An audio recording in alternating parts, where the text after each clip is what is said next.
Hello, everyone. Welcome, welcome, welcome. Hello. I'm Jacob Oosten. I'm a professor of gender and development at King's College London, and I'm standing here as the convener of the Gender Studies Network. I would like to welcome, first of all, the family and friends of Brenda Trenowden, and the family and friends of the students who will be awarded their essay prizes, and of course our colleagues and friends here in the room. Now, before I say something about the Gender Studies Network, housekeeping, bathrooms through the double doors at the end. If there is a fire alarm, then it's real, because there's no planning for an exercise. There is, behind me, there's the stairs, there's an exit here, there's an exit where you came in, and through the double doors, there's another stair upstairs to the exit. There's a photographer, as you see. If you don't want to be in the photographs that are more close up, then please just flag it with him. All good. Yeah? Thank you very much. All right, so the Gender Studies Network started in 2015, and in preparing and thinking about the remarks for tonight, I realized that is 10 years of Gender Studies Network. So let's do a celebration of Gender Studies Network, 10 years, yay! The network started very much off, King's doesn't have a Gender Studies department, but we have colleagues throughout the college who do, from their own discipline, feminist work, feminist research. So the network brings together staff and research students to discuss and to learn from each other and to read each other's work. And that has been very generative over the years. We do seminars and readings groups and have a PhD network and so on. But we're, of course, not terribly visible, and particularly not to our undergraduate and postgraduate students. So we are very keen to recognize the feminist analysis that students do, particularly at undergraduate and postgraduate levels, to recognize it and to celebrate it. And that's how this prize came into the world. So it's every year really a joy to read and judge the essays that are being submitted, and I'm very pleased to say that every year more essays are being submitted from more diverse angles and corners of the university, different disciplines. And it's really exciting for us who get to read all those essays from the different corners to learn, and it keeps us on our toes. What current students preoccupy, what excites them. So it really is an honor and a joy to do that. So these essays are being judged by the joint effort that this is between the Global Institute for Women's Leadership and Heejung Chung, the director, is here today as well and will present the panel. The Gender Studies Network and Feminist Perspectives. Phoebe Martin is representing that, and she's here in the room as well. And Feminist Perspectives is an online editorial which publishes students' work. It started as a PhD platform, but it's drawing in very much and wants to draw in postgraduate and undergraduate work. And so the essays that are the winners tonight are already, they have been worked together with the Feminist Perspectives editorial, and they're all online, so you can read them. And that means that they're in the world, they're out there. And that's what we, as students, not always realize, that what we write, as soon as you write it and it gets published, it's out there. You can't change it anymore, for people to read around the world. So that's really exciting, and I hope that you all find that exciting, and particularly those of you who have written those essays. All right, so the event tonight is in honor of Brenda Trenowden, and Mel Richard will say something about Brenda, of course, and her contribution to the world, and she will also announce the winners and say something more about that. We have a very distinguished panel on inclusive growth afterwards, which will be chaired by Heejung Chung, and she will also introduce our very distinguished panelist to that. So I'll keep it at that, and we'll continue with the event. And I'll invite Mel to say a couple of things. Thank you.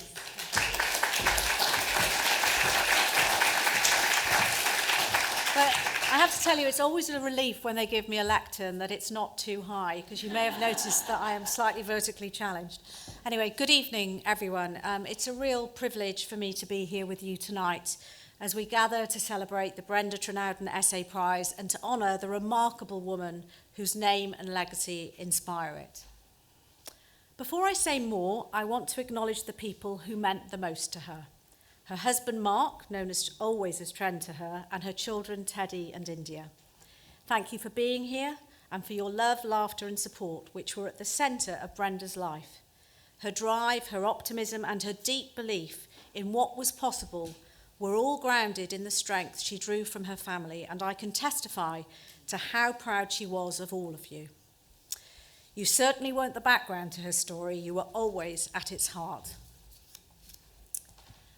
Many of you here will have had the privilege and joy, as I and many others here had, of knowing Brenda personally, but some of you won't. So I'm going to attempt in a few minutes to sum up what can only be described as an extraordinary life and an incredible human.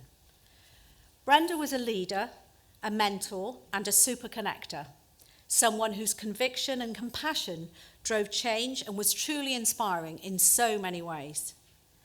Brenda built a very distinguished career in international banking, and in her later work as a partner at PwC and with the Royal Marsden Cancer Charity and England and Wales Cricket Board, to name a few of the many organisations she touched. Her central mission was to connect purpose to people, helping them to transform and translating ambition into practical action, that a better world for everyone isn't just a slogan, it's a responsibility. Brenda and I first met when we, along with some others in the room, formed the 30% Club, where she became perhaps best known for her role as global chair. She led a successful and impactful global campaign to increase gender balance on corporate boards and in senior leadership. Her empathetic yet challenging and courageous approach transformed the conversation, led to real change in attitudes, and above all delivered results.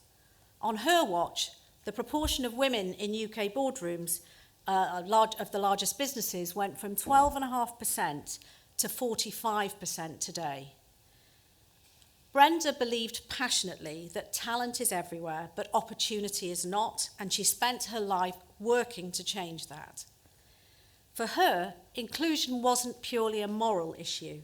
It was a question of excellence. She understood that diverse leadership makes organisations stronger, smarter, and faster. But for me, what made Brenda truly exceptional, though, was how she brought others with her. She led with warmth, empathy, and authenticity. She mentored countless people, often quietly, without fanfare, and she made everyone she worked with feel that their voice mattered. She was persuasive and strategic, but always kind and, above all, fun. She could challenge you and still leave you feeling supported, strangely. That was a real gift. And through it all, Brenda showed extraordinary courage. When faced with serious illness, she brought to that challenge the same grace, resolve, and humour that she brought to work. Her resilience was quiet and extraordinary. She never allowed her illness to define her, and she never lost her focus on the causes she cared about.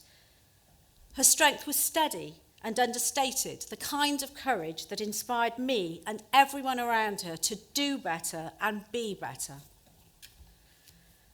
The Essay Prize was created to continue that spirit, to celebrate her belief in ideas, dialogue, and the next generation of leaders. Brenda believed that progress begins with thought and grows through action. The prize gives students the chance to explore the issues she cared most deeply about: equality, inclusion, leadership, and purpose. Every essay submitted is in its own way a reflection of Brenda's legacy, because it keeps alive her belief that we can and must do better, that ideas can drive change, and that all our voices have the power to shape a more equitable and purposeful future. So, as we announce the winners tonight, we're not just recognising excellent writing, we're celebrating the continuation of Brenda's mission. The same passion for fairness, the same commitment to opportunity, and the same belief that when we open doors for others, we all move forward.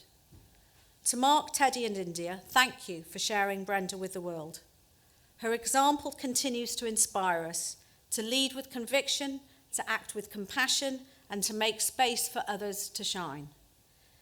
And to our essayists and prize winners, congratulations.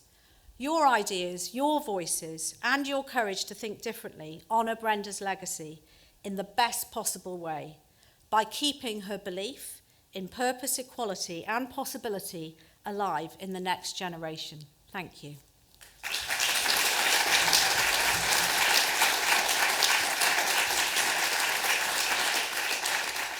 So now, on to the reason we're all here. We received an incredible range of submissions this year. Apparently there were about 60 applications, deeply thoughtful, creative and rigorously argued essays that reflect the intellectual curiosity and passion of students from a wide range of subject areas. We're delighted to announce that all the winning essays will be published in Feminist Perspectives, which Jelka referenced, a blog dedicated to sharing research and art-based projects. And if you look, there's a QR code, and I encourage you to download the essays because there's some really interesting things in there. A huge thank you to our judging panel. I was thinking about 6-day essays, having to make decisions, an incredible amount of work. So thank you very much to Rosie Campbell, Heejung, Chung, Jelka Boston, Phoebe Martin and Constance Bofius. I hope I haven't missed anyone from King's College for their time, care and thoughtful feedback. But before we announce our 3 winners, we'd like to give a shout out to 2 of the shortlisted finalists whose work truly impressed the judges. Sadly, neither of them can be here tonight, but we did want to mention them. Madeline Pearson-G, who's a history graduate, for She Rises, So the Ladder Holds, praised for its sharp, relevant analysis of women's agency and far-right movements. And Amber Millwood, a liberal arts student, for House Revolution 1579 and the Space of the Bathroom. I really do need to go and dig into that one. Described as original, creative and beautifully written. Please give them a round of applause for their excellent work. So in time-honoured fashion and in reverse order, in 3rd place we have George Small, who graduated with a BA in Geography this year, focusing much of their degree on queer cultural geographies. They aspire to work towards greater gender equality in their future studies and work through centering queer voices, such as in their essay on homemaking within trans self-portraiture. So George, can I ask you to come to the stage, please?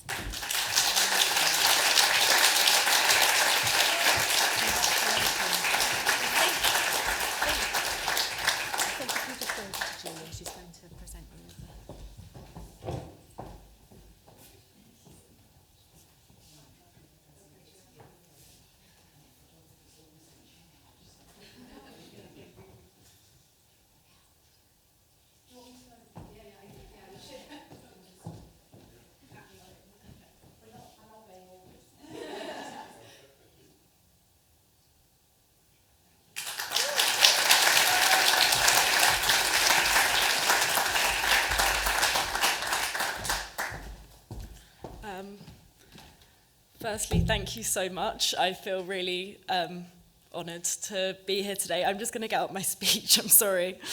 I'm really, really honoured to have won this prize. And I really first want to thank the work of the King's Institute for Women's Leadership, the Gender Studies Network and Feminist Perspectives for hosting this event and also for allowing me to share my work. As well as a massive thank you to all of the team that have really helped me prepare for this, including Halima Patel and Phoebe Martin, who I've been in close contact with and have been super supportive.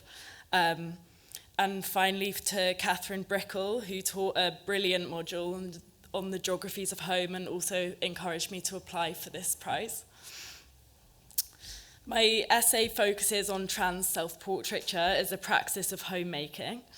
It explores home as the interaction between the material and the emotional, particularly the material realities that are necessary for feeling a sense of belonging. There's a significant underrepresentation of trans voices and homemaking practices in mainstream culture and academic literature. So in this essay, I challenged this through centering trans voices. Self-portraiture has a long history of being used by the queer community for self-representation. Unlike other photography methods, self-portraiture gives one full agency and their own representation. So in this essay, I argued that self-portraiture has been used as a practice of claiming belonging, making home within the body and within the world. I also argue it's been used to challenge the unequal power structures that create barriers for trans people to feel at home.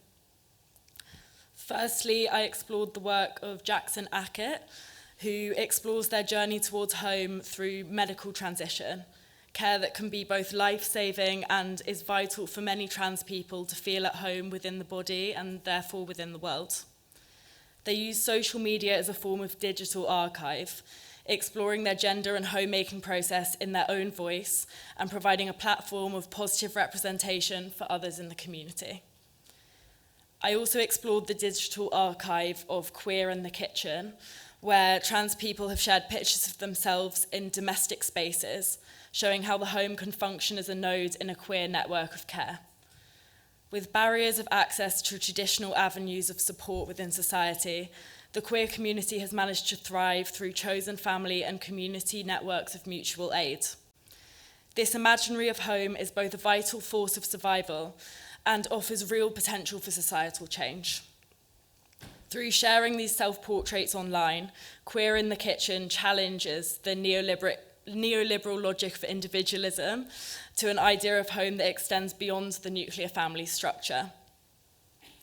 Finally, I explored the work of Catherine Opie, examining how the human right to adequate housing is intimately linked to how the body is read, where intersectional inequality can create systemic barriers for trans individuals in accessing home. In the current political climate, it's sometimes difficult to stay positive as a member of the queer community. The recent Supreme Court judgment has come in the wake of increased violence towards trans people, harmful narratives, and political scapegoating, sometimes making it feel like our voice has been taken away. However, I believe that creativity is one of the methods that really has the power to make change, and self-portraiture has allowed trans artists to explore and share their ideas of home that are unique to the queer community. Queer voices, especially trans people, have long been excluded from traditional archives, cultural conversations, and academic inquiry. As academics, we must challenge this through centering trans voices in research.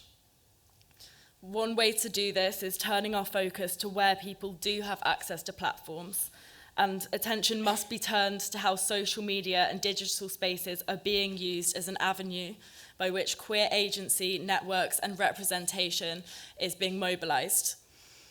I hope to continue working to amplify trans voices, to work towards a more equal world where home is accessible to all.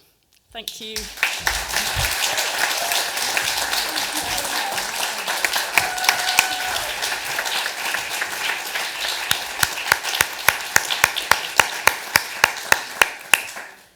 So, on to our second place winner, who is Ida Distasio, who's just completed her MSc in Emerging Economies and International Development. Ida is an aspiring international development professional with a particular interest in gender equality and migration policies. During her studies at King's, she worked with an international NGO that rescues shipwrecked migrants in the central Mediterranean, an experience that powerfully informed her essay on the gendered risks of irregular migration. Now, sadly, Ida can't be with us, but I believe she's prepared a message. So, over to Ida. Good evening, everyone. I am Ida Distasio, and I've recently completed my Masters of Science in Emerging Economies and International Development at King's. Unfortunately, I cannot be in London for the event because I am currently living in Brussels as I work within the EU at the European Committee of the Regions. First and foremost, I want to say that I am honored to be among the 3 finalists for the Brenda Trenowden Essay Prize, and I want to express my gratitude to the Global Institute for Women's Leadership and the whole evaluation panel. My research focuses on the gendered risks of irregular migration. Of course, irregular migration is always dangerous. Migrants traveling without legal status often lack access to protection networks, are exposed to exploitation, and fear reporting abuse because of the risks of incarceration or even deportation. But for women and girls, these risks are multiplied. They face heightened exposure to sexual and gender based violence, and in particular to phenomena like survival sex and sex trafficking. My research shows that these are not isolated incidents or instances of abuse, but structural patterns of abuse rooted in the vulnerabilities created by irregular migration and restrictive migration regimes and systems. Indeed, we have proof and reports of such abuse in several migration routes from East Asia to the Horn of Africa, from Central America to the Central Mediterranean route. In my essay, I focused particularly on Libya, one of the main transit countries along the Central Mediterranean route. There, widespread lawlessness has allowed smugglers and traffickers to operate with total impunity. Many women and girls transiting through Libya are coerced into transactional sex for safe passage or sold for sexual exploitation in order to repay their smugglers. According to UN estimates, around 90% of women and girls that have migrated through Libya have experienced some form of sexual violence. For the women and girls who have experienced such violence and such abuse, the consequences extend far beyond the moment of violence, affecting their physical and mental health and well-being, their ability to rebuild trust and stability, and their chances of integration and empowerment once they reach their destination country at the end of the migration journey. Addressing the gendered violence embedded in irregular migration is not only a matter of border management or asylum and migration policy, but of human rights and justice. Ensuring that no woman's journey towards safety and opportunity becomes a journey into further harm must remain a central goal of migration and gender policy alike. Thank you.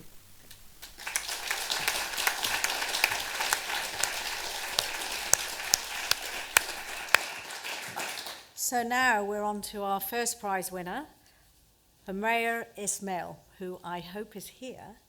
Humreya is a recent global health and social medicine graduate, passionate about women's health and how culture shapes our understanding of the body. Beyond her studies, she loves travelling, painting, and hopes to pursue a career that bridges research, patient advocacy, and global health equality. Her winning essay, which I'm sure she'll do a very good job of telling us about, explores the theory of the biological unconscious, blending her interests in medicine, sociology, and feminist thought to produce a beautiful interdisciplinary piece of work. So please, Humreya, please come to the stage.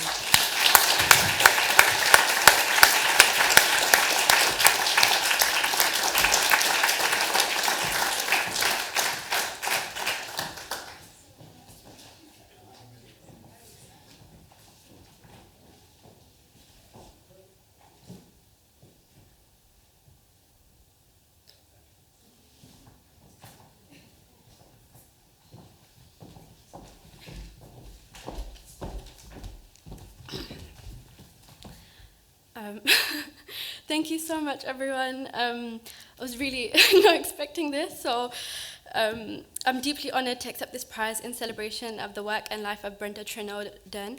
Like her, I was the first woman in my generation to attend university, so this recognition means more to me than I can express. I would also like to thank the King's Global Institute of Leadership and Feminist Perspectives and the Gender Studies Network for hosting this event, and all the people that I spoke to that made this possible. Thank you so much. So let me talk a bit more about my essay, titled A Critical Discussion on the Biological Unconscious Theory. So in this piece, I explored Elizabeth Wilson's provocative idea that the biological unconscious theory, which challenges one of feminist theories of keeping biology and culture separate. For decades, feminist scholars have understandably been cautious about biological explanations because, after all, they've been used to reinforce determinism and essentialisms. But Elizabeth Wilson invites us to think differently. She argues that our enteric nervous system, our ENS, our so-called second brain in our gut, plays a powerful role in shaping how we think and feel and experience the world. What's revolution about her work is that she doesn't treat biology as fixed. She fixed or culture as something that's separate. She shows how they're deeply entwined together and how they shape each other.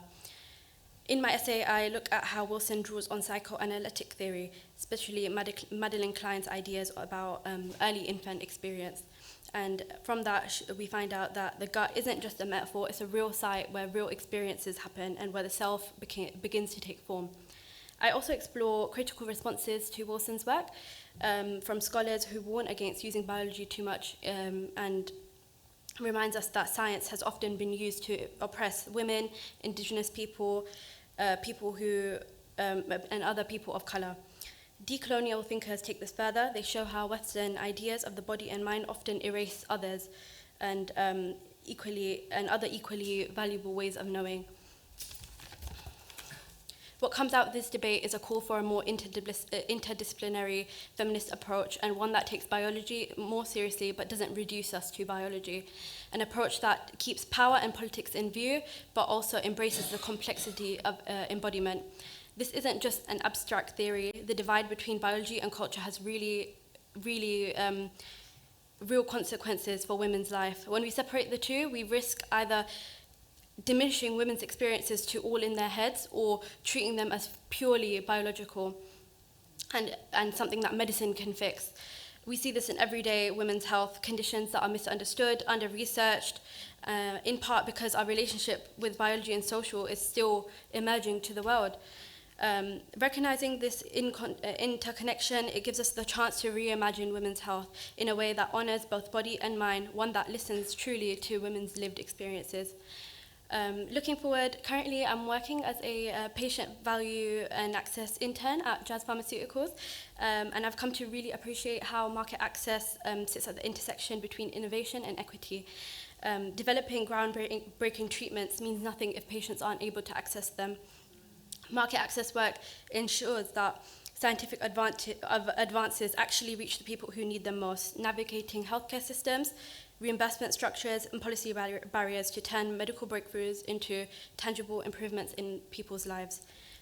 Looking to the future, I hope to continue down this path, particularly in women's health, an area that reminds me daily why access and equity matter.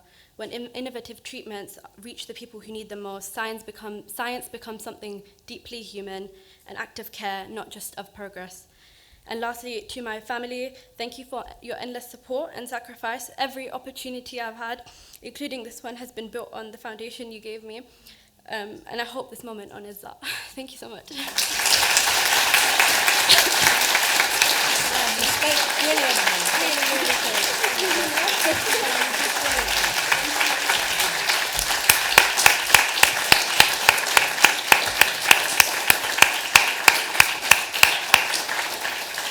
I don't know about you, but great essays, but great speakers, all three. So thank you so much.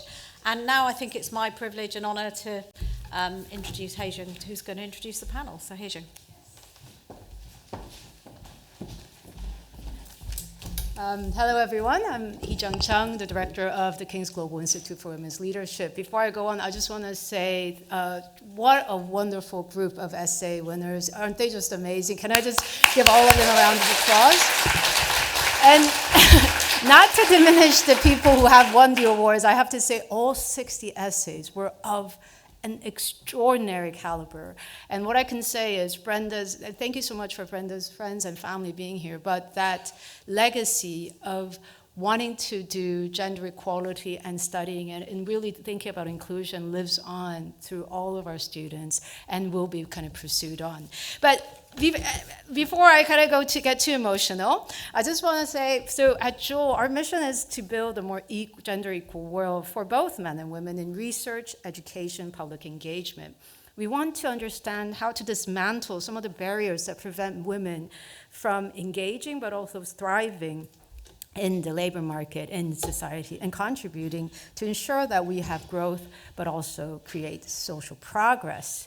So today's kind of panel, we wanted to bring together a panel that talks really about inclusive growth, but specifically around issues around the growth of technology, digitalization, AI automation.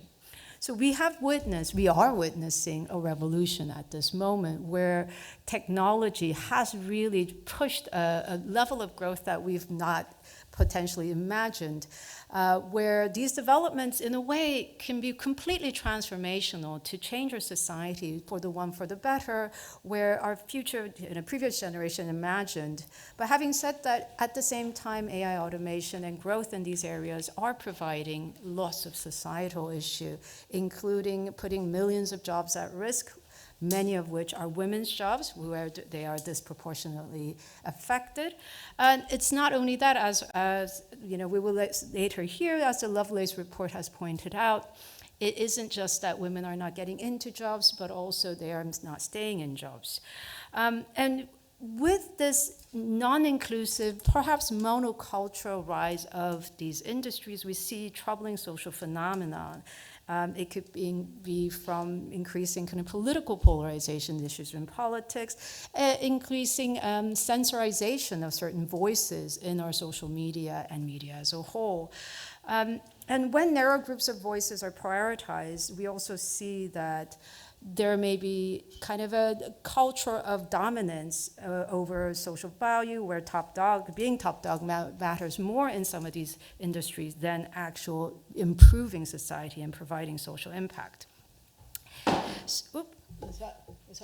Sorry about that. So tonight we're asking, how do we ensure economic growth progress benefits everyone? How systematic shifts are needed to build a truly inclusive growth ecosystem and transform the rise of AI automation and tech to be a force for inclusion rather than inclusion? And to explore these ideas, I'm delighted to introduce our excellent panel. Vanessa Vallely, OBE, am I pronouncing that right? As a founder of the WeAreTheCity and a long-standing advocate for women's advancement in business and technology. She's recently authored the 2025 Lovelace Report, which documents the high rates of attrition among women in tech and the economic cost of losing this talent. Her work highlights the systematic barriers from pay to promotion inequalities and to workplace culture that limits women's participation in growth sectors. She'll draw from her research to outline practical levers for change. Claudia Harris is the CEO of Makers and leading tech academy training diverse talent for digital economy. She is passionate about skills, the future of work, and the role of technology in creating opportunity. Claudia is a strong advocate for the use of AI as a force of inclusion rather than in exclusion, and bring expertise in how skills development, innovation, and the tech sector could actually be a growth that benefits a wide range of people. And of course, Julia Gillard, the Honourable Julia Gillard, served as the 27th Prime Minister of Australia and is currently the chair of our institute, as well as chair of Wellcome, one of the largest health research funders. In her role as in Welcome, she's deeply engaged with questions around the rise of AI automation and this broader impact on society, particularly around health and scientific innovation. She brings a unique perspective on how technological transformation intersects with gender equality based on her expertise and her experiences, and what policy and systematic changes are needed to ensure inclusive progress. So can I invite the panelists to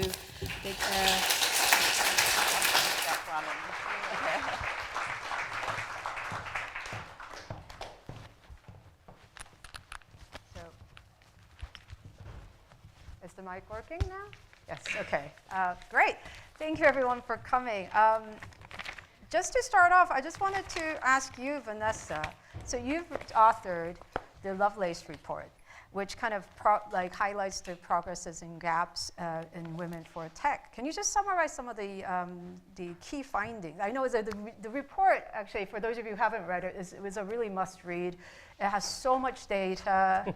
It just really highlights the need to have an inclusive kind of tech culture, but what the barriers are. So can you just maybe summarize some of these kind of highlights and to see why women are not moving into, but also not staying in tech? Yeah.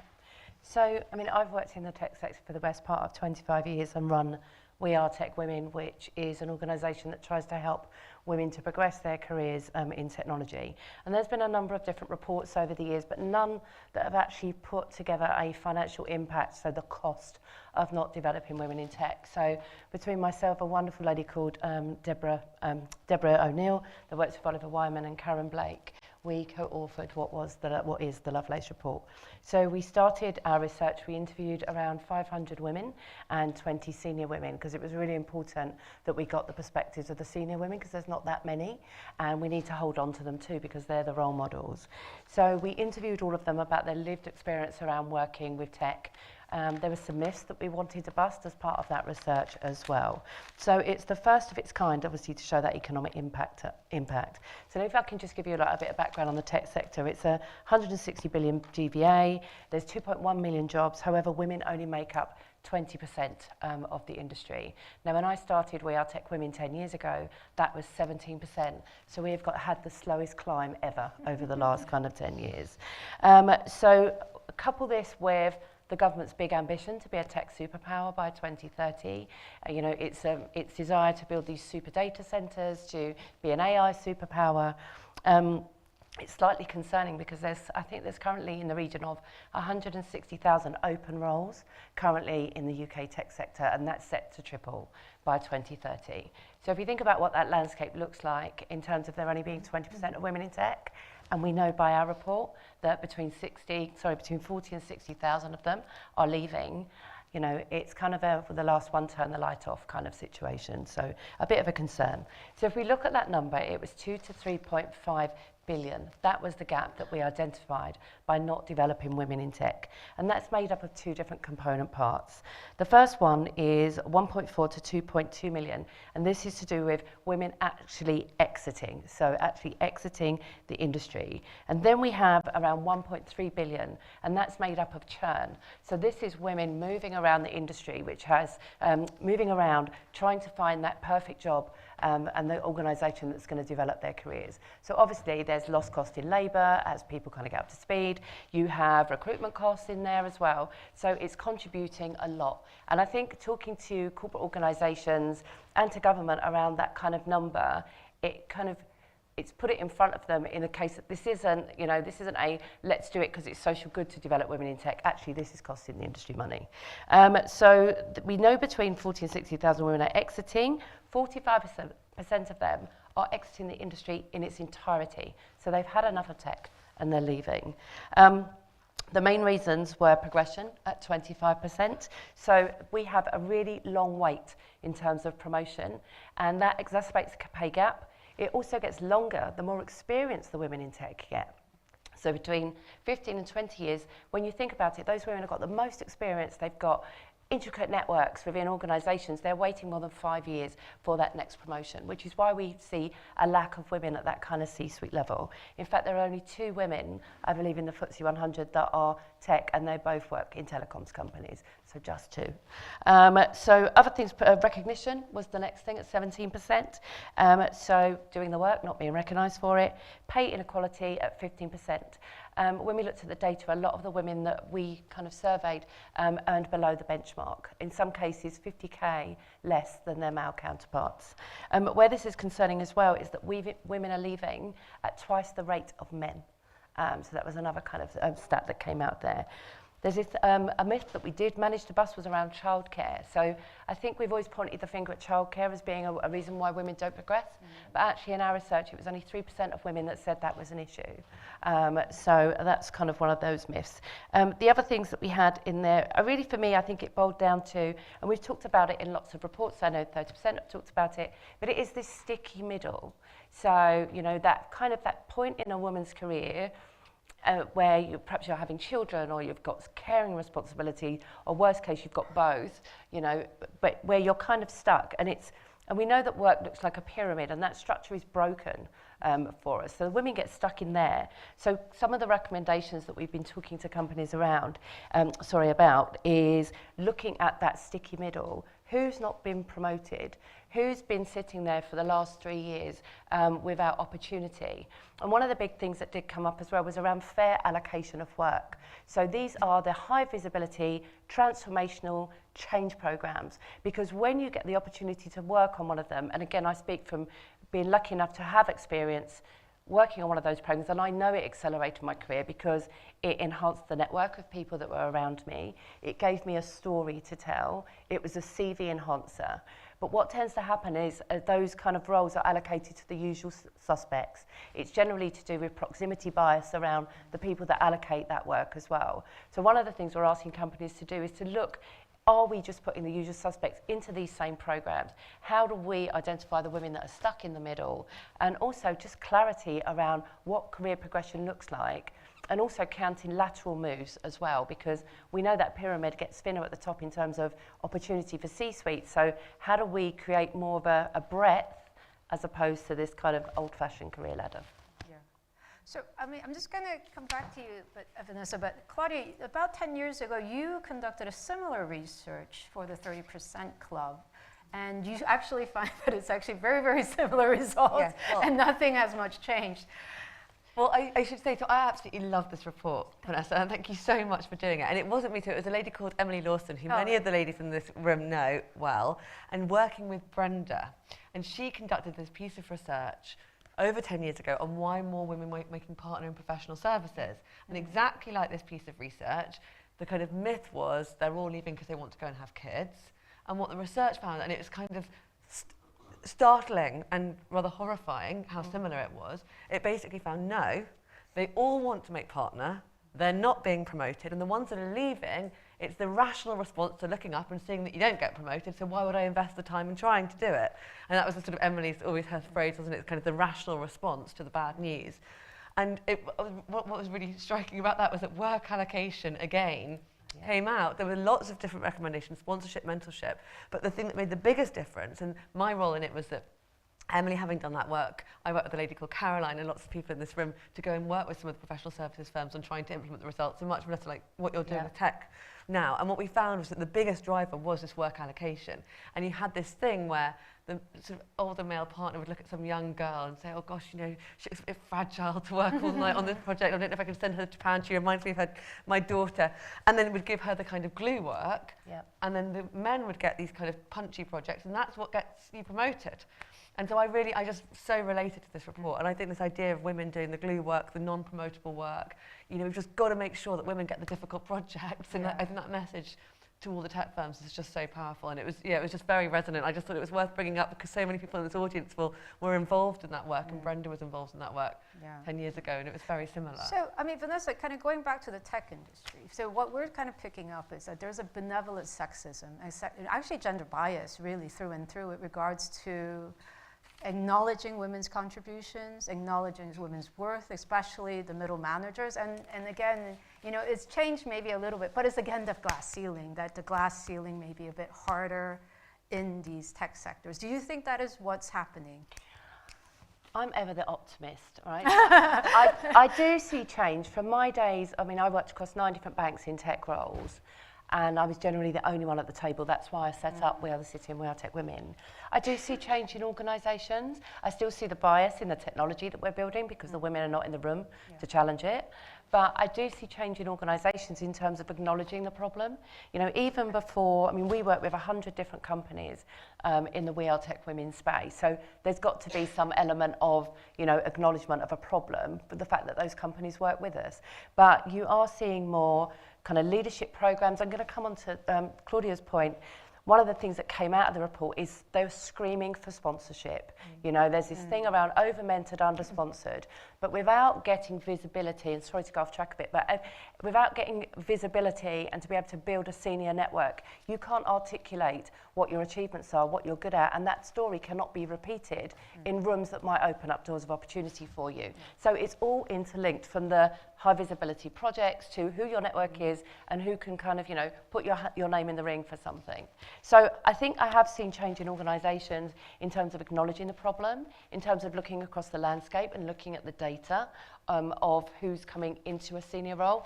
I know that I talk to more senior women in tech than I ever did 10 years ago. So I think there is a step change, but if we don't act on some of the things that are in this report, we know that there's a shortage in terms of, we've got these outstanding tech roles. We know that we're not getting women up the pipeline to move into those positions. If we don't act now, we won't change that landscape at the top because we won't have time. You talked about sponsorship and of course kind of having that network, especially up top, to kind of pull you through to that, let's say, glass ceiling.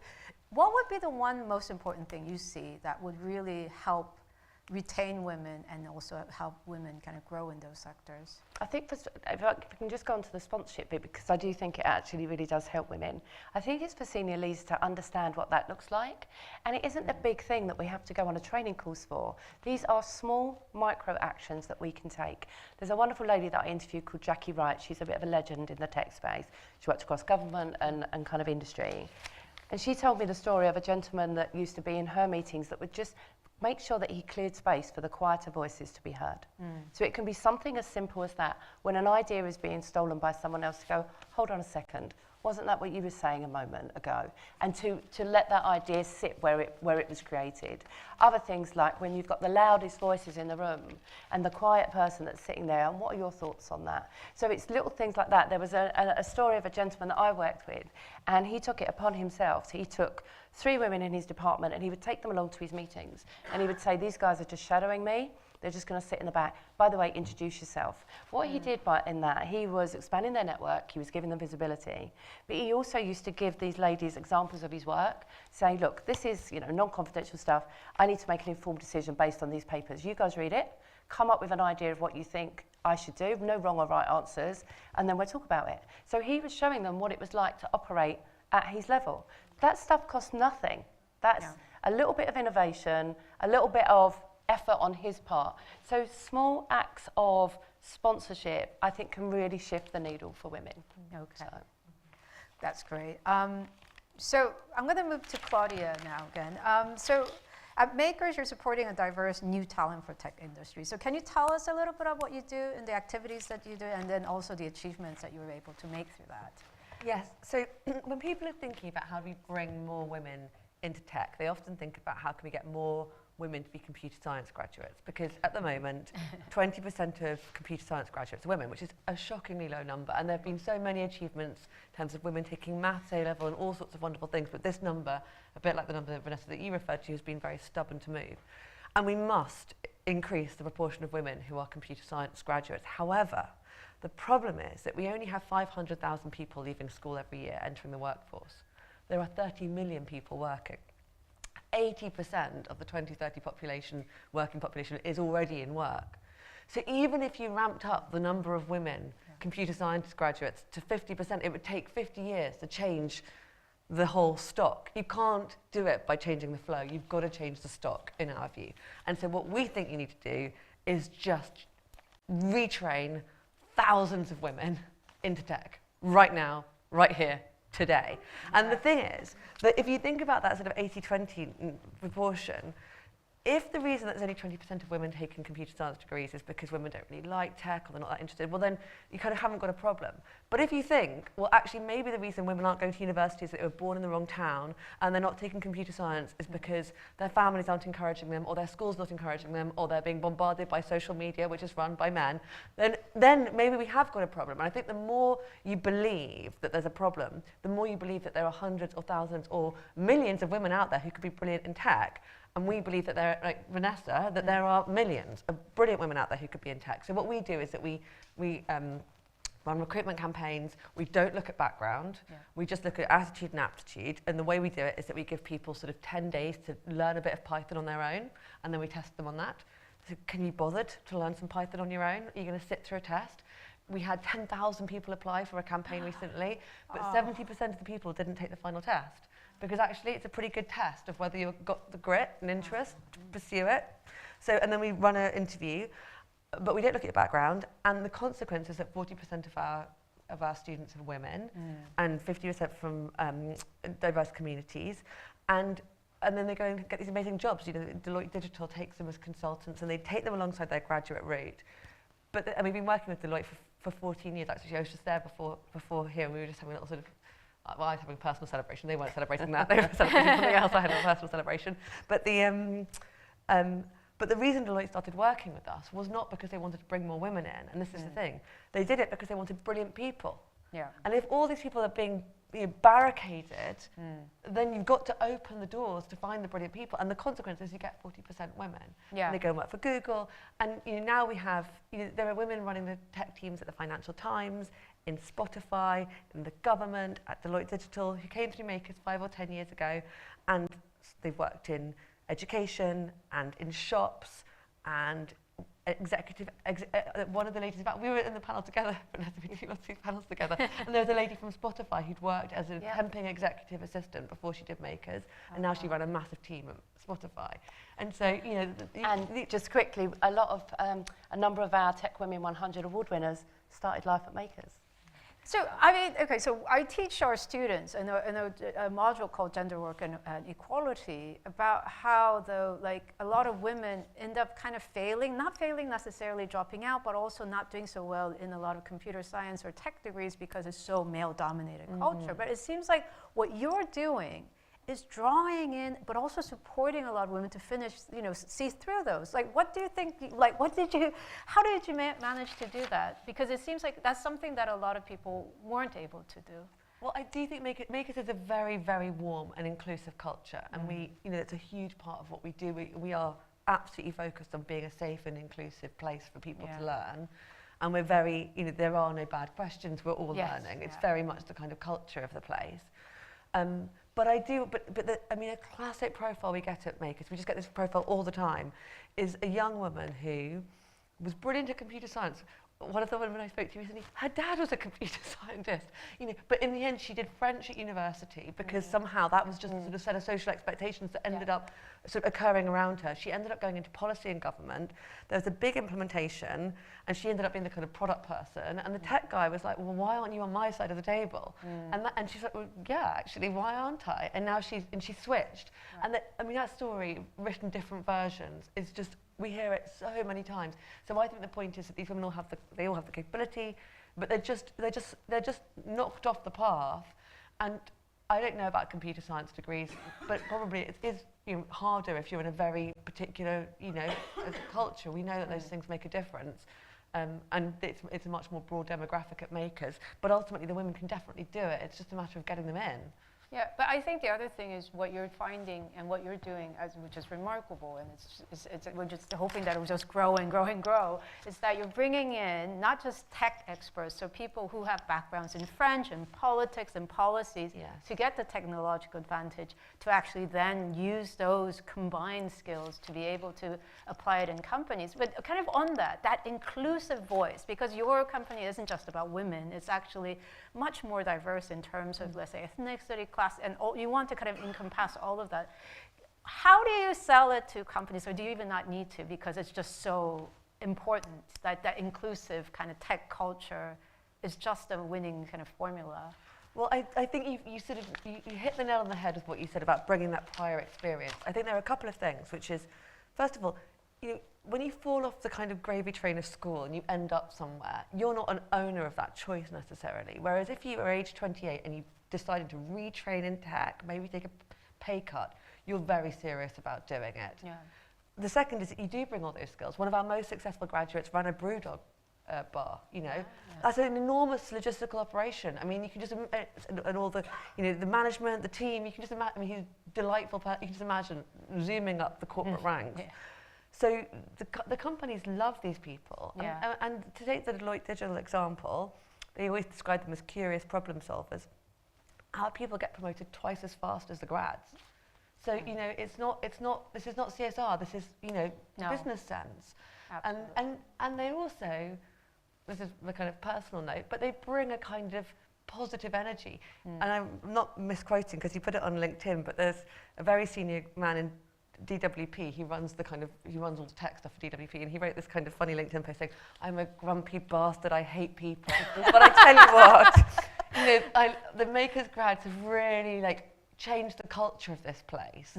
Because, you bring in a whole bunch of young women into a kind of old, pale men and stale environment, and everyone kind of ups their game, and they're, and it's because it's just, everyone's like, well, they want to be put back on their toes a little bit and inspired, and he wrote this really moving post about how it had really changed the organisation. We put a lot of people into DWP Digital, so it has a cultural impact as well. Yeah. So, I mean, kind of on that really optimistic note, do you see? So, as you see the increasing growth in the areas of AI automation, you see opportunities for inclusion, right? So, can you talk us a little bit about why you think this way and how can we make that happen? Yes. Well, you have to start. So, there's definitely risk. Globally, 40% of AI usage is among women, 60% among men, which I quote, it's a Harvard report, so it's obviously right. I must say that we are always procured by women to do AI training, so it's not what I see, but globally, there's a mismatch, and that is a worry, because obviously AI is the new superpower, and the Harvard report had 3 hypotheses for why fewer women were using AI. One is that they think of it as cheating, and men don't. The second is that they want to get it right first time, and maybe earlier versions of the models weren't so capable. And the third is that they already feel they've missed the boat. And so the other thing we do, so having our heritage is this retraining in tech, but because we feel quite confident about helping people go on these big learning journeys, and we think that's what AI now is for everyone, these big learning journeys, we're now doing upskilling in AI. And ultimately, there is, this can and should be an incredibly equalising opportunity. There's a lot of grief, as we have to shed skills of the past, but we can all now build the new set of skills that essentially AI requires. In my experience, women are absolutely at the forefront of innovation around that, and if they're not, we kind of cite this research, and all women in the audience, make sure you upskill in AI and tell all the women that you know to do so. And I think there's a question about what the skills of the future are that will be valued in a world of AI. I mean, I guess it's relevant to the question that you raised in your essay about what culture versus biological, how we think about female characteristics. But it's clear that a lot of interpersonal stuff will become even more important as AI takes away a lot of kind of the more administrative work. So I think there's a world in which a lot of the kind of leadership skills that women have will be really, really potent in an AI world. But ultimately, I think we have to just work incredibly hard to make sure that AI doesn't become a fracture in society, which advantages some groups, but becomes a force for, for opportunity and equalisation. Yeah. So I was going to ask, go to Julia and talk about the challenges of the current day of AI. But I think it's in a way, I'm going to kind of pose this to Julia, but then also maybe Vanessa and Claudia, please, you feel welcome to join. There is that positive utopian version of AI automation that we see in the future, but at the moment, it isn't quite like that.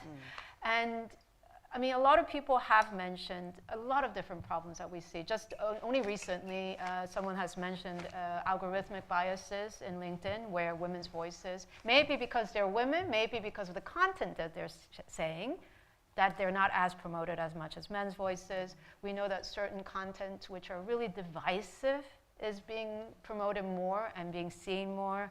and being pushed more.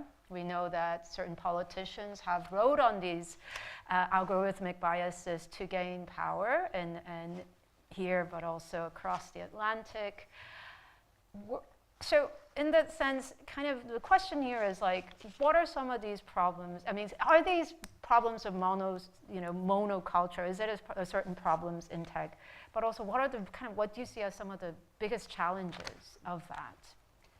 Well, no one's ever going to confuse me with a tech expert, so I just I need to set the baseline here, and I've learned a lot listening to the panel discussion so far. I mean, in terms of the layers of problems, I mean, one key problem I think is, and it reminds me of all of the debates we had about affirmative action and politics and all the rest of it.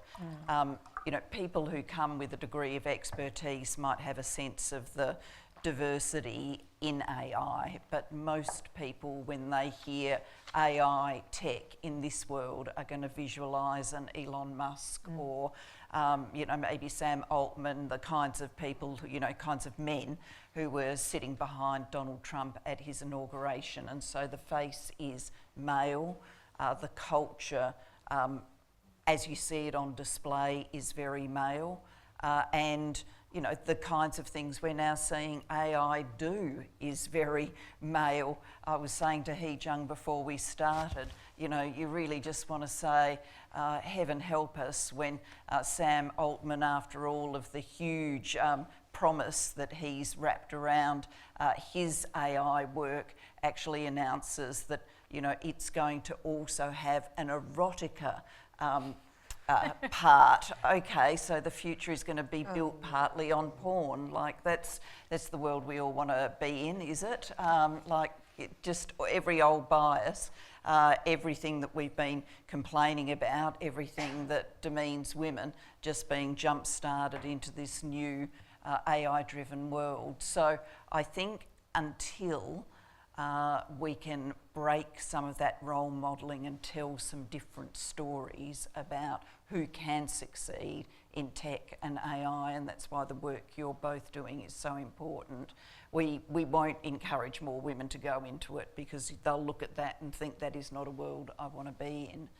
And then I think more, more in a more complex way than that, the role modelling challenge, I think there's the sort of regulation, government response challenge, and it's been very sort of noticeable, I think, that when a couple of years ago the talk started on AI, the demeanour of most governments was that they wanted to work with other governments to explore regulation, to understand what might be needed in a global sense to try and regulate this technology. Whereas now, because we're in an era where multilateralism has fallen away, geopolitics is very transactional, instead of that being the mindset, can we work together to make sure all of this is a force for good for humanity? Governments have sort of junked that regulatory perspective, and now it's all about AI for growth, and not AI for inclusive growth, just AI for growth. And I think until we can, put very squarely before governments and communities and voters that this technology is powerful enough with lots of opportunities but some significant downsides, that it does need national government engagement, international collaboration, and it does need to be harnessed in a way that means it is delivering inclusive growth, not distorting types of growth. Yeah. And if we, look at the history of the introduction of technology, right back to the Industrial Revolution, there's nothing in the history books that would reassure you that without thoughtful public policy, that a new technology is going to land in a way which increases equality That's not been the history of major technological changes. And you know, government and social policy, industrial policy, economic policy has normally had to catch up and try and moderate new technologies to make the outcome more inclusive, and often many generations are lost in that process. And given the speed of this change, the disjuncture between, you know, it landing, it not being inclusive, it being very distorting in societies, and then governments finally catching up, that could be a very long time frame, because this is going to be bolting out of the gates, you know, much quicker than past technologies, even much quicker than the adoption of the internet. So I guess just to sum up, I think, you know, just to kind of digest it in my head, I guess what you're saying is, especially with Gen AI, the generative AI arms race that we're seeing right now, and the kind of combined kind of emphasis on really expansion, like explosive kind of tech growth, that governments are tending to kind of lean towards trying to get on that bandwagon rather than to consider the inclusiveness and bringing everyone together. So, I guess there's a real political kind of danger in doing that, and a need for a lot of political parties as well as the government to ensure that everybody feels that they are going to benefit from this. So, but in more practical terms, can you share with us so many ideas of what can be done? Like, what can we do to ensure that, on the one hand, like AI and automation and tech growth is inclusive? Like, what can governments do? I think I think there's a variety of things, none of them easy. I do think that there's a role for an international panel that helps navigate governments and communities through the sort of science, the nature of the tech change. I mean, if we look at climate change, it hasn't been wholly successful. I'm not going to suggest that, but the International Panel on Climate Change, the bringing together of scientific expertise, I think has, you know, time after time with each report, created a benchmark against which governments can work and communities can understand. Now, that doesn't mean everybody's done everything that they should, but there has been increasing acceptance of the science.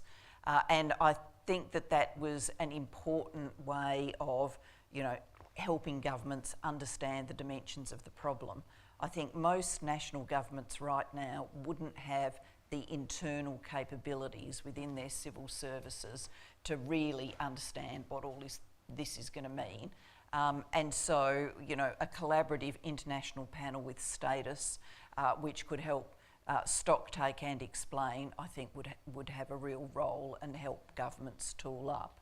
And then, you know, apart from that, I think governments do get to make a set of choices about you know, the development of data centres, you know, which is sort of happening all around the world now, the further development of technology industries where they're sited, and they do in those locational style decisions, because there's still, even though there's so much in the digital space, it still needs a real world footprint somewhere. It does have that real world footprint. Governments can still make choices, locational decisions, options, choices, regulation about what is expected of those businesses as they develop. You know, unfortunately, we're seeing this stream of rapid development happening at the same time that, particularly in the US, the fashion is to turn against diversity, equity and inclusion initiatives. And so, you know, you're not going to have the sort of regulatory reach back to say, as these industries take off, you need to be mindful of these policy settings. Fortunately here, and Australia and many other parts of the world, governments are still holding on to their diversity, equity and inclusion policies, and, you know, continuing to campaign for that, to voice why that's important, as there is so much change, I think, is vital. I think as you mentioned that, I think what we are seeing, and I think we're like, especially people who are kind of in this room will know, is that inevitably you will need to have company buy-ins, because especially our big, a lot of the drivers of the AI automation tech is driven by these big tech companies, and also maybe their subsidiary as well. So to the whole panel, actually, how can, and to be honest, Claudia, you talked about how actually a lot of that demand came from companies who actually benefited from this diverse wealth of kind of workforce that had different experiences, different kind of gender and racial backgrounds that actually help companies. But if those companies don't know about it yet, and especially in light of especially what's happening in the US, how can we get that buy-in from companies? What can we say? What can we do? I mean, the tech sector from a D&I perspective is actually in a huge funding crisis. So we've lost a number of different organisations that focused on diversity in tech. Yeah. So there was a huge number of, so Women Who Code was a huge US organisation that had upskilled thousands of women. They had to close their doors because, and I think this was pre-Trump's orders, you know, the funding had started to kind of go down there, and then obviously that came in, but they just didn't have the funding continue. We've seen big tech conference exhibitions in the UK had to close their doors. I know personally of a number of different organisations similar to mine that have had to close because we rely on sponsorship from government, from corporate organisations, and when those budgets are cut, especially if they're US-backed organisations, that has a trickle-down effect. So there is still that funding crisis that's going on. Kind of we've survived, I think, more because our relationships and what we deliver, but there was at one point this year where even I was saying, I don't think we're going to make it because of that funding being pulled. But there are, as I said earlier on, some companies that are not following that path, and they're like, we know this is good for business, we know it's good for people. And also there's one particular company that I can recall that made a big kind of statement when those orders came in around what they would and wouldn't do. And their staff were just devastated. You know, they were absolutely upset that they worked for a company that kind of had that knee-jerk reaction to kind of what it is, because they'd always been so passionate around inclusion and equity, and it makes those people question. Unfortunately, we're not in a job market where people can vote with their feet, you know. So, but there was a few of those that we kind of see across different organisations. But it is a concern. But at the same time, there are a number of companies that I think, as I say, we had that kind of knee-jerk reaction at the very start of the year that are starting to come back, or we're starting to see it come back. And I think one of the reasons that they're coming, I mean, it's, I'm just good. But yeah, Claudia, I'll just go to you. So I suppose I was considering, like, what as a government can you do to try and manage this? And I think, for me, what's really, really important is that we educate people to be critical consumers of technology. Yes.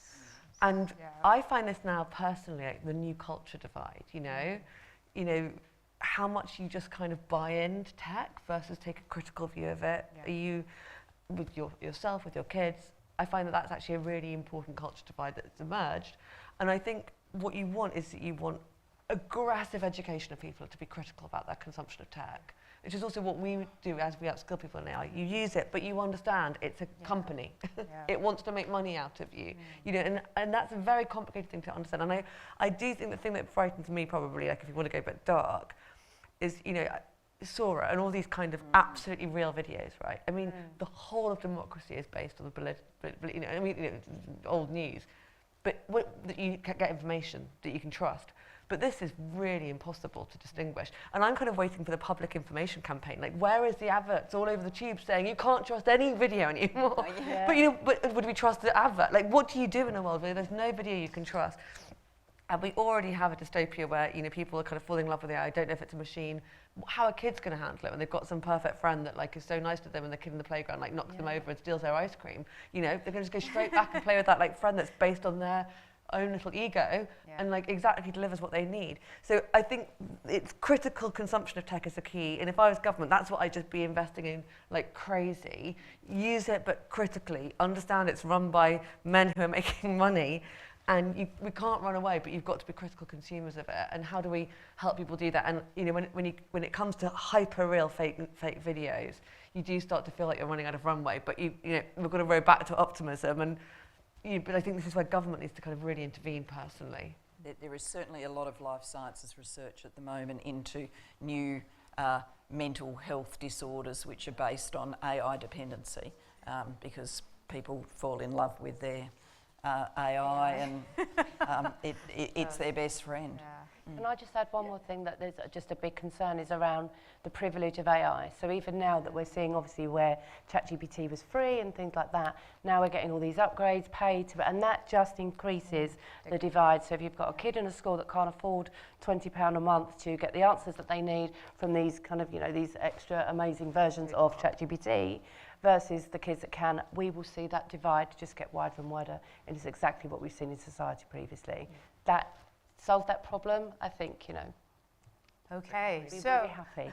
we're gonna, in our tradition, we still want to give some kind of questions to the audience. So I'm gonna just take about 10 minutes to kind of gather some questions to the panel. And there's so many different themes that we touched upon, but please don't feel shy. There's one here, there's one, and there's another there, and one here.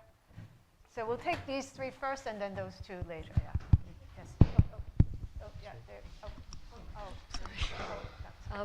I thought I'd lighten the the evening by mentioning that one of the AI fathers, Geoffrey Hinton, his wife took to using whatever they call it, as a counsellor, as a result of which she is divorcing him.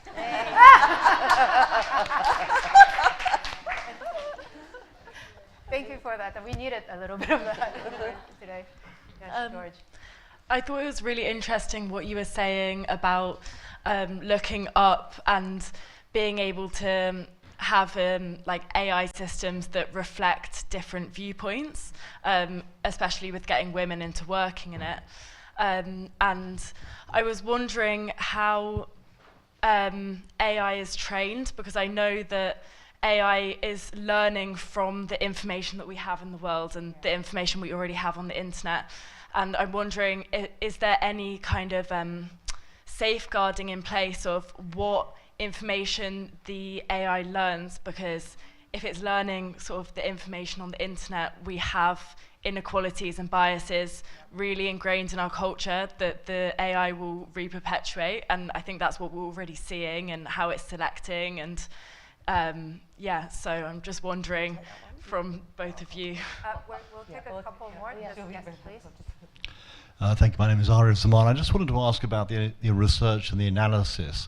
To what extent did you bring a spotlight to reveal the specific context for women of colour in terms of what you've been looking at? And I ask this with the context, and I'm thinking, Julia, of your former life as a Commonwealth chair in office. There's been an emerging pattern in recent months, actually, around diaspora networks, which have been around, talked about for a long time, but we've never had a couple of women who've been driving this. We have the first woman from Africa who's the Secretary General of the Commonwealth. We have also Paul Ringabere, the ICT Minister of Rwanda. So my question is, to what extent do you think diaspora networks can help to address some of those challenges, particularly when you're looking at cross-border linkages, which of course tech is very much about? Thank you. Yeah. I mean, from our perspective, our audience was very diverse because our own community is very diverse when we went out to get these lived experiences. We particularly wanted to, not in a way step away from the D&I side of the reporting, but we had to go down one line, which was women in tech. What my absolute dream is for the report is that someone will take it, and we've already started to do this in our Women in Tech Week, which we run a couple of weeks back, which resulted in 130 events across the country. But we took the Lovelace Report and we overlaid it with a lens of disability. So what does that mean? What are the additional barriers? What are the additional things that women will face if they have disabilities, on top being a woman in tech? So what the big dream is that we will take all of those different lenses across D&I and overlay them on top to look at those individual complexities, because there's so many nuances there. So there are a lot of different ethnic minority groups in terms that focus on tech. You've got GTA Black Women in Tech run by Flavilla Fongang. You've got STEM Babes. You know, there's a lot that we kind of intertwine with. And that's the question that we're asking them. Okay, we've given you the base data. Now go on, let's find out where those nuances exist and what would be the additional recommendations that go on top. I think for me, the Lovelace, I mean, it was launched in July at the House of Commons. We went into summer. It's only really been 2 months since then. It's real baby steps for it, but That's my big dream, that someone will take it and apply all of those different lenses and come up with their own report, and that is kind of, stemmed from that. But you're quite right, definitely we do need those different perspectives and views. I'm happy to take the answer. Yes. Vanessa, you've got things to say. Yeah. But essentially, you cracked it. The AI is trained on the internet, and the internet represents all biases in society, and that's what's being fed in the responses you get from AI. Now, there is a kind of moderation around that, which is that the companies tune them, and so they've changed over time. I remember when early GPT, if you asked it to create a picture of a woman, there was, the boobs were huge, the hair was long, the high heels were spindles. I remember trying, and in the end, to try and get an image, I had to say, please create, a picture of a person, with specifically with this kind of hair and this kind of, because its idea of a woman was so distorted and appalling. And it's not like that now. It is more, it's evolving, but ultimately, that's the problem. And one hopeful thought, and a conversation I was having earlier, is that I think you may end up in a world where you have more and more clean-tuned models that are tuned on particular data sets. My optimistic view is that the models start to lose economic power and that data starts to gain economic power once we can sort of reset slightly how this all works, because all the power comes from the data. Yeah. And ultimately, if the models become a little bit more commoditized, as long as one of them doesn't eat the whole world because it becomes self-reinforcing and, takes over and all that. But if you don't get to that, they might become more commoditized and the data might take back some economic power, and then you might choose to have the model that's tuned on data that you like, although that may then create echo chambers. So, goodness, don't know how to solve it all, but you're right, that's the problem. Just to add to that, there's a kind of a strand of thought that we are the data. So what we say on the internet, what we take videos of is the data. So we have to flood the internet with the ideas and the images that we want to see. Want to do that too. Yeah, and it doesn't take much. There's a report recently that shows that you can absolutely poison the well with not that many. And that's one of the other way. These are the new troll farms. Yeah. They're going to be poisoning GPT. Yeah. Anyway, sorry. Yeah. We could go on forever. But I'm going to take 3 more questions because there's one here. Oh, there's okay. I'm going to take one over there as well. So one. Can you? First here and then in the back. Over the past few years, we've seen a major decline in respectful and cordial political discourse and debate, where the ways that politicians speak to each other today and the way they're talked about would have been unimaginable 30 or 40 years ago, especially with the rise of Trump and the MAGA movement. And do you think that this change actually began when you were Prime Minister? Because as far back as I can think, an individual politician or leader worldwide didn't endure the personal attacks as on the level as you did, both from people in the Liberal caucus or the Liberal Party, or from radio hosts or newspapers. So do you think it was then where you saw this shift or change? So very briefly, because we have 1 minute now. Yes. Hi, super brief question. So I'm writing a piece at the moment on the amount of money that is going to female versus male, all male teams for VCs. 2% of that funding currently goes to women. I have a question around if you've seen any divergence in the kind of innovation that comes out of all female-funded teams versus male teams. Often it's more needs-based or innovation-driven. I'm just wondering if you see any distinction in terms of the AI that's being created that comes out of that. Hi, so as someone aspiring towards a surgical career, I often think about how women in demanding high intensity careers can balance striving for excellence and also keeping pace with male counterparts, whilst also navigating the realities of the biological clock. With so much discussion around how technology can enhance productivity, how do you see innovation being used to help women in demanding fields? Online shopping's been great. So we have 1 minute. I recommend you take whichever question you want to take. I think on that one, just quickly, I think it's, as I say, there's a saying that's bounced around at the moment that AI won't take your job, but the person that knows how to use AI will. And I think back to the point that you made about women kind of embracing AI, I actually think we're at an equal playing field when it comes to men, when it comes to kind of learning about AI. But that curiosity has to be there. And we've seen the evidence in reports that saying it's not at the moment. So I think in terms of productivity, It's looking at the tools that are out there and the tool sets and just being curious enough to play. I mean, there's things out there like, for example, Calendly, like that would manage my diary. I wouldn't want that in a million years. I like to protect my peace in certain days. But, you know, do I use ChatGPT? Absolutely, all the time. And other AI tools as well. So I think it's the curiosity to see what would enhance your own productivity. But also if you work in an organisation, to go in that with very that open, curious mind. Because AI will turn up at some point. It will eliminate some jobs, but it will also massively enhance others. So remain curious, that's what I would say. I don't know the answer to your question about what women-driven AI is like and how it differs, but the fact that only 2% of funding from VCs goes into women-backed ventures requires repeating. Thank you for sharing that fact. And I have nothing to add. Connect you to somebody that can give you the answer, though. So keep in touch. And just on the question about the tenor of politics, I think there's quite a few things going on at the same time. I think, my own experience in Australian politics has a robustness to it, which we're in a class of our own. But there's no doubt that being the first woman unleashed gender dynamic around criticism, which meant that it was much more no holds barred than it had been in the past. So I think, being the first woman is a big explanation of what you've pointed to. But it's not the only explanation, because my time in office did coincide with the start of social media really becoming a thing that was shaping politics. It was still the early days and not as advanced as it is now, but there's no doubt that social media and politics have been in this unseemly dance where, the things that are most likely to get traction on social media are the most partisan, the most flamboyant, the rudest, the catchiest. Saying something very moderate is never going to catch fire on social media.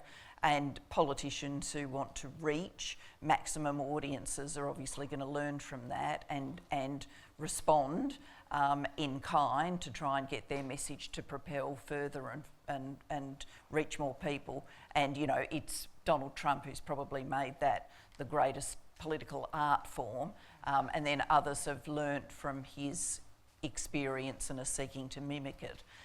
And so it then fractures communities and on the cycle goes. And we haven't found a way as communities of getting all of that back in the box yet. Though I do think at least the Australian government policy of making social media unlawful for children and teenagers, I think, is a good start. Yeah. On that note, I am so sorry for those of you who weren't able to ask questions, but the panel hopefully will be joining you for wine and canapes and drinks, so hopefully ask then. But can we please thank our panelists again? I just want to I just want to thank the family of Brenda Trenowden and also the Friends of Brenda Trenowden who has helped kind of support this event, but also our events team and our amazing Halima Patel, our center manager, for organizing everything and making it a real smooth event. Thank you everyone so much.